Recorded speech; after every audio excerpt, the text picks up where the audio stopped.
Hello everyone. Today in this video we are going to discuss about process and how process communicate with each other. So this is the continuation from your last video. So before developing any network application, we need to know what is process. So here a process, it is an instance of a program running on a computer. You can see here a process, it is a program running within a host. Or it is also called as, it is a program under execution. So consider a C program. In the C program, we are going to type the program, and as soon as we compile the C program, we are going to find the errors that are present within that program. So it is called as the execution of a program. So when we are executing a program, it is a process under execution. We are running a program which is running on a certain system. That is called as a process. So if the processes that are running on the same computer, as we can see in the diagram, we have two processes which are running on the same system or the same computer. They can communicate each other using inter-process communication. Here you can see that as IPC. It is also called as IPC. So inter-process communication. If the two systems are located on the same host of the same system, then they are going to communicate with each other directly using the inter-process communication. Suppose we assume that two processes, they are located at different systems. That is, one process is running on one system and one more process is running on the other system. If those two processes want to communicate with each other, then it is done by exchanging the messages. So here you can see in the diagram, there is one process, that is P1, which is running on one of the system. There is one more process, that is P2, which is running on another host or another system. And if these two want to communicate with each other, then they are going to communicate by exchanging the messages. So one of the example here is WhatsApp, where we are going to communicate with each other by exchanging the messages between ourselves. So it is called as process communication. Now in the context of communication, the process that initiates the communication, it is called as a client process. So, and the process which is waiting to be contacted, it is called as a server process. And when we are going to consider the peer-to-peer application, we can see both client as well as the server processes, and both can initiate, and one of the process can wait for the other system or other process to get contacted. Next is about the sockets. The socket, it is a software interface. Here, a process, it is going to send and receive the messages when we are going to communicate, when the two processes, they are running on the different systems. So process send or receive the messages to or from its socket. Here, they are considered an analogy. Socket is analogous to door. If you consider a house is considered as a process, and door is going to act as a socket, where all the incoming and outgoing, it takes place through a door, that is through a socket. So sending process shows the messages out of the door. The sending process relies on transport infrastructure on the other side of door to deliver the messages to socket and receiving processes. So here, sending process, it's going to pass the messages out of a door. Here we have a process, and this process has a door which is going to act as a socket. And all the messages that it's going to receive or it's going to send, it is always done through a socket, which is going to act as a door. And media, it is going to carry the message from one host to the another host. It is implemented using an OSI model here. There is an application layer which is going to send the messages to the transport layer, and all the sending and receiving the messages, it takes place through an socket. And application layer, it is controlled by an application developer, whereas other layers, they are controlled by the operating system. Next is about the addressing processes. To receive the messages, the process must have an identifier. whenever we transfer any kind of data, it has to be sent to a proper destination, and the proper destination is recognized by the identifier or a address of that process, and the address of process is called as an identifier. Every host device, it has a unique 32-bit IP address. That is, every device that is running on the network, it has a 32-bit IP address. So it is going to act as an identifier. Each device or a system has a unique IP address.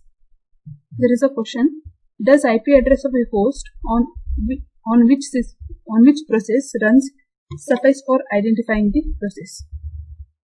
Which means that every system has an unique IP address. But what about the process that are running on those particular systems? The processes that are running on a particular host, it is identified by the port numbers. So if we just have the particular IP address, then the IP address is going to just identify the host. That is, it's going to identify what is the home address, but it's not going to identify to whom it has to be delivered. So here, to this question, does IP address of host on which process runs suffice the identity of the process? No, it is not going to identify the process. So to identify the process, we require a port number. Identifier includes both IP address as well as the port number associated with process on host. There is an example here. HTTP, we have the port number as 80. For mail server, it is 25, FTP 21. These are constant, which are defined by the IANA organization. To send HTTP messages to another, we are going to use the IP address as well as the port number because it is a HTTP message.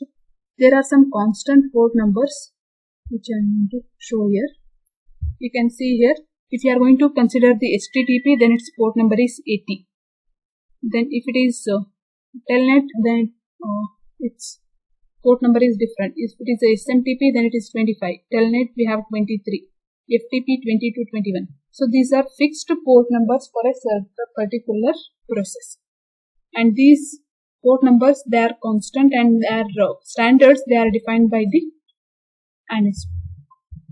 So whenever you want to identify a particular process, then that process is identified by both IP address as well as the port number. If you want to identify any host, then that host is identified by just IP address. And if you want to identify the process that is running on the host, then it is done by both IP address as well as the port number. So IP address plus port number together, we are going to call it as a socket. Next is about the application layer protocols. There are many services that are transport layer services that are available available to the application. For developing an application, so we need to choose available transport layer protocols. And based on the application, we are going to choose which protocol is best for that particular application. Based on that, we are going to decide which protocol need to be used. So here, if you consider any application, either you are going to send a message or you are going to receive the message. So if you want to request for any kind of information, you are going to send the request message. And if you are going to get the response for that, then it is a response message. So the type of messages that are being exchanged here is request and response. Next is about the message syntax. What fields in message and how fields are delineated. So if you have a message, that message has a particular format, and that format is going to indicate what kind of information can be sent or received using those syntaxes. Rules for when and how the process send and respond to the messages. We are going to send the messages when the messages need to be sent and when it need to be received. We are going to set certain rules. Open protocols. Open protocols, they are defined by the RFCs. Open protocols are the one which can be used by everyone. So some of the examples are SNMP, DNS, and Modbus. That is, we need not request they are not going to take any permission from anyone to use those kind of protocols in our programs. And some of the protocols, the opposite to them, they are called as proprietary protocols. These are the protocols, they are owned by a single organization or some individuals. So before using those protocols in our programs, we have to get the permission from those organizations. Example is the SCAN protocol, and SCAN protocol is it is called as Suspected Child Abuse and Neglect Protocol. It is mainly used for medical purposes. And some of the examples of open protocol are HTTP, SMTP, FTP. These are widely used, and they all are open protocols. The difference between TCP and UDP. TCP and UDP, these two protocols, they are mainly used in transport layer, and when we are developing some kind of application at the transport layer, we are going to use either TCP or UDP. So based on the application, we need to decide which protocol need to be used. And to find the differences, we are going to set some criteria. The first one is meaning. TCP stands for Transport Control Protocol. UDP is User Datagram Protocol. In case of Transport Control Protocol, when we want to send some message, we are going to set a path. First, we are going to establish a path between two processes. After establishing a path, then we are going to send the message. In case of TCP, the opposite going to happen in UDP. That is, you send a message. The message, it's going to find its own path to the destination. So no prior path has been established in case of UDP. So here TCP established a connection between the computers before transmitting the data. UDP sends the data directly to the destination computer without checking whether the system is ready to receive or not. So in case of UDP, just the data has been sent. The receiver may or may not be ready to accept that kind of data. Expands to Transmission Control Protocol and User Datagram Protocol. Connection type is connection oriented and connectionless. Connection oriented because the path is pre-established and the message follows the same path. It is connectionless because irrespective of whether the path has been established or not, just the user is going to send the message into the network. So it is called as connectionless protocol. So the message is going to find its own way in case of UDP. Speed is slow because we are going to establish the path. Speed is fast. It is going to find its own path.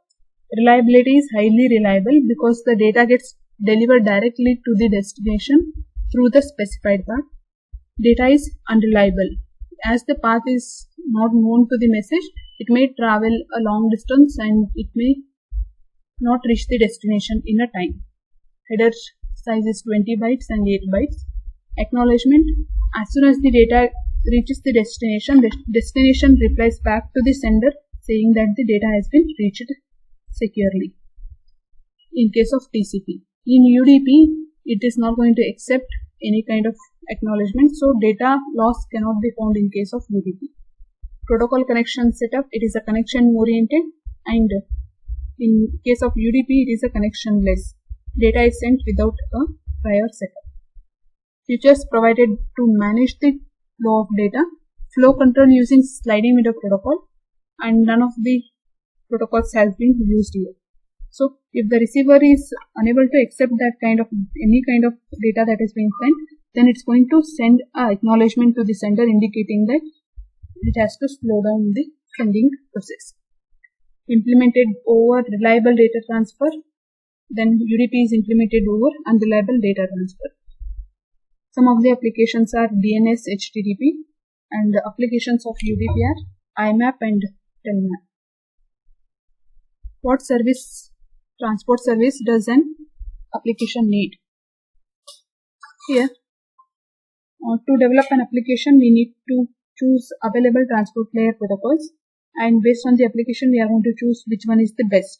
So, to choose which one is the best, we should know we are going to classify those protocols based on the 4 parameters.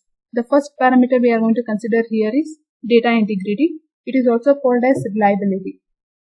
So 100% data transferred to the other end. It is called as a reliable data transfer. Some of the examples include emails and financial applications.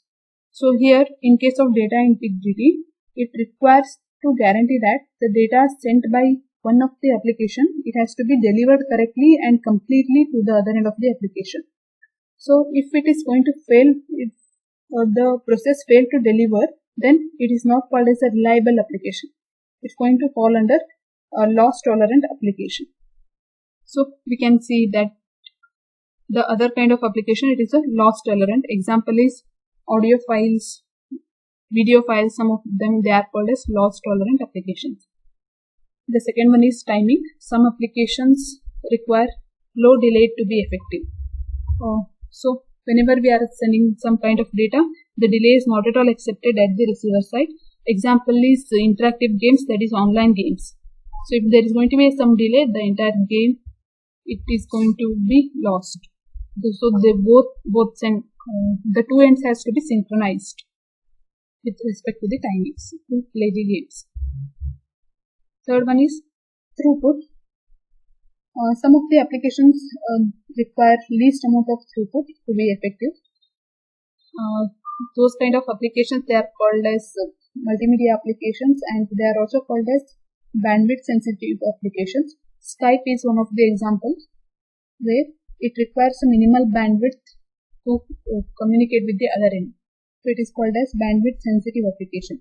The other one is elastic applications. So whatever the bandwidth is available, it's going to make only so much and it helps in the communication.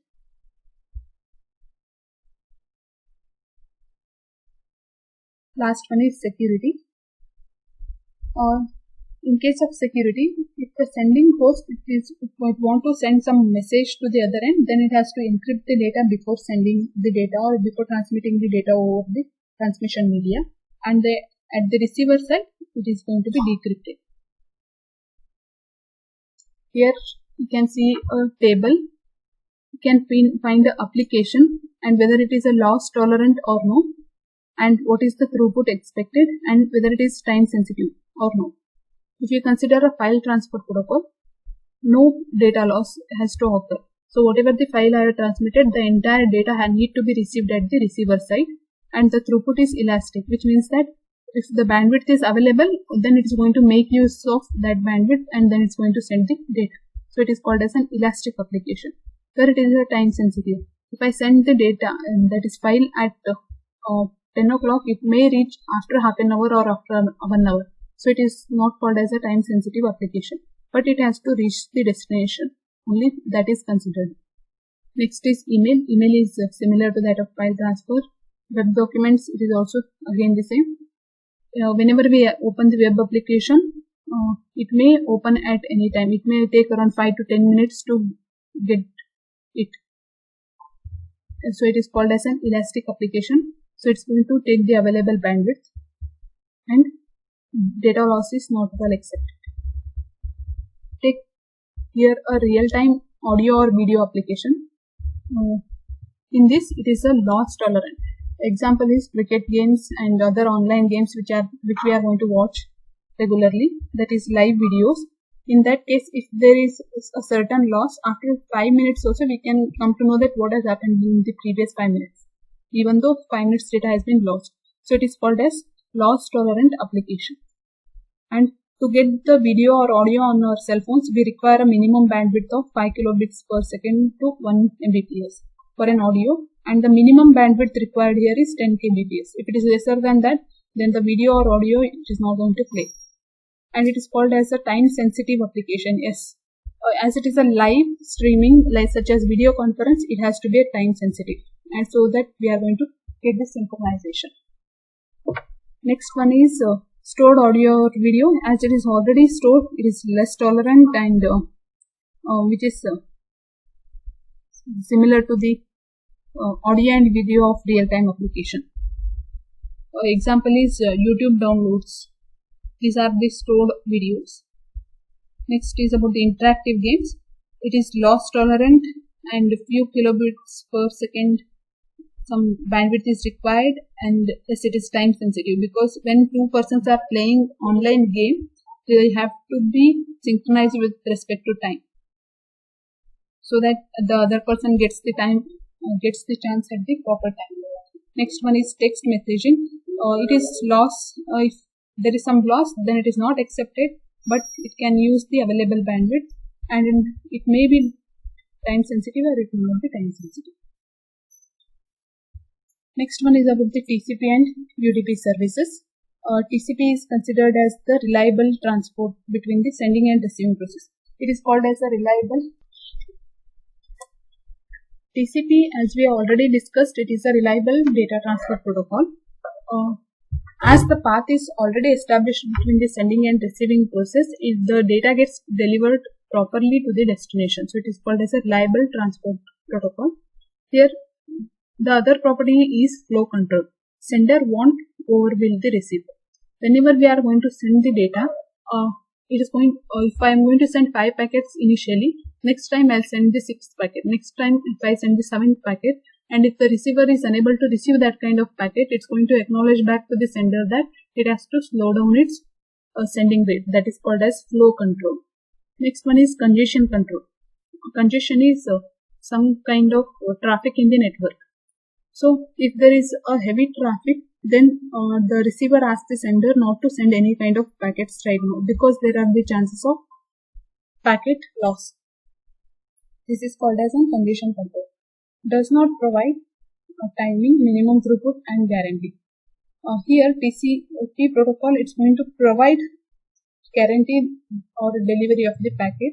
So irrespective of the timing, because timing is also known as the path is already pre-established and it requires the minimum path as the bandwidth is already reserved. Connection oriented because we are going to set up the path which is required between the sending and receiving process. UDP is completely opposite to this. It is an unreliable data transfer because the path is not established. As soon as it wants some kind of data to be sent, it will just forward that into a network, and the network is going to find the path to reach the destination. So it does not provide any reliability, flow control, congestion control, timing, security. Nothing is done in case of UDP. So here are some of the applications and application layer protocols and which transport layer protocol is being used. If you consider the application as email and application layer protocol, we are going to use it as SMTP, that is Simple Mail Transfer Protocol. And if we are using a email application, then email need to be delivered properly to the destination without any kind of loss. So we are going to establish the path and then we are going to send the email. So it is going to use the TCP as the underlying protocol. Remote terminal access, it's going to use the Telnet as application layer protocol, and underlying transport layer is again TCP. Web file transfer, everyone they are going to use the underlying transport layer protocol as TCP. Suppose you consider the streaming multimedia, that is live applications. In case of live applications, you can watch them through a YouTube or some other application.